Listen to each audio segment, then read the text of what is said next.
Right, folks. Okay, welcome to Dirty Glove Garden. Got a quick video for you today. This is what I'm going over, this miracle product that I have discovered, which has probably long been on the market. This is Coco Grow Coir Core. I've heard it called all of them. Coir, right? But basically what it is, it's the from the husk of the coconut. So have a look. Once it's broken down, this is what it is here, right? So it's a medium for your soil. It's not an actual soil substitute. So quick few things on it. This is how it comes initially in this big old box here. And it comes as just as a block. So if I open this one up, you'll see how it comes. It's quite strange actually. It's just literally a block, right? And actually that's quite heavy. There you go. That's the block of cocoa. Right, now what you need to do is, it actually doesn't say on the box, but you need to submerge it in water, and what will happen is, as it hydrates, it'll turn into the cocoa coir like that, right? So there's the block. That's a block that I've submerged into water previously, and then you can see here, you can then just start breaking it down, right? So that's how you do it, because it comes delivered in these bricks, right? Now, cocoa coir, what actually is it? So like I said, it's not a soil itself, right? It's a medium, so it's something that you'll add to the soil, and it's got some really great benefits. The two main things is it's got great aeration, so it's light and it's fluffy, and it allows the air into the soil, keeps it fresh. And the other main thing is the water retention. So it's got great water retention qualities.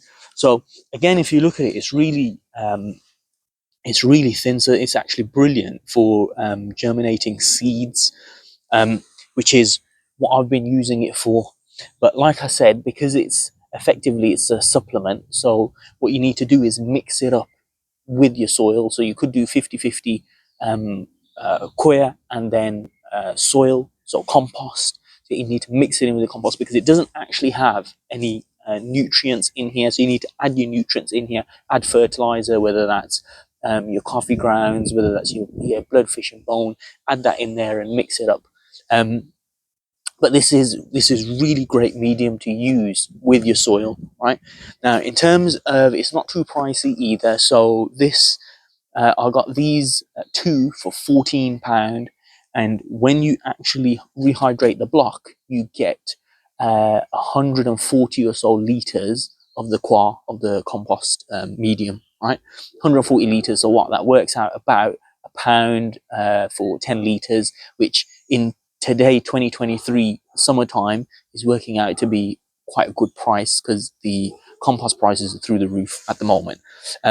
So in terms of value for money, it's good. It's also really sustainable. Like I said, it comes off the husks of coconuts. So rather than that going to waste, it comes packaged really well as well. There's no plastic. It's condensed down into this brick.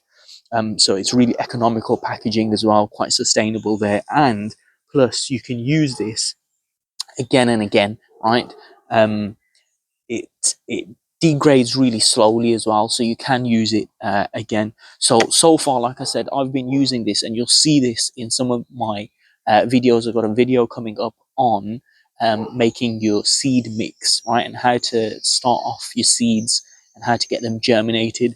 And this is what I've been using in that seeding mix, because like I said, it's very airy, it's really light, and it holds the water really well, which is just what you need for seeds. Also great for indoor plants, because it holds that water really well. So really a great product. Still don't know what it's called yet. Coir, core, but it's that coconut, the coconut husk, right? And again, like I said, it's a medium, so you mix it in with your soil. Great stuff. I've been using it so far, and it's been working really well. So if you get a chance, check it out. Look out for my video on the seeds mix that I'm going to put together. I've got some really good seeds that have germinated. They've worked out really well, and it's from getting a really great mix together. So I'll put that out, and that'll show you how I use this again. So remember, in terms of getting it started up, you can see here, this is a block that I've just left to soak in this planter here. And now what I'm going to do is, once the video finishes, I'm just going to keep breaking it down like this to make sure it's fully hydrated. Because once you get it fully hydrated, like I said, you'll get 70 liters out of the block. 70 liters from that, right? I mean, it's small. It's like the size of a big washing up powder box. But once it's dehydrated, you will get 70 liters also out of it, so it expands. So you do need to get an appropriate sized box or some sort of container to put it in, and then hydrate it with water. But yeah, there you go. That's your cocoa mix. Give it a go. Let me know how you get on. I'll see you on the next one.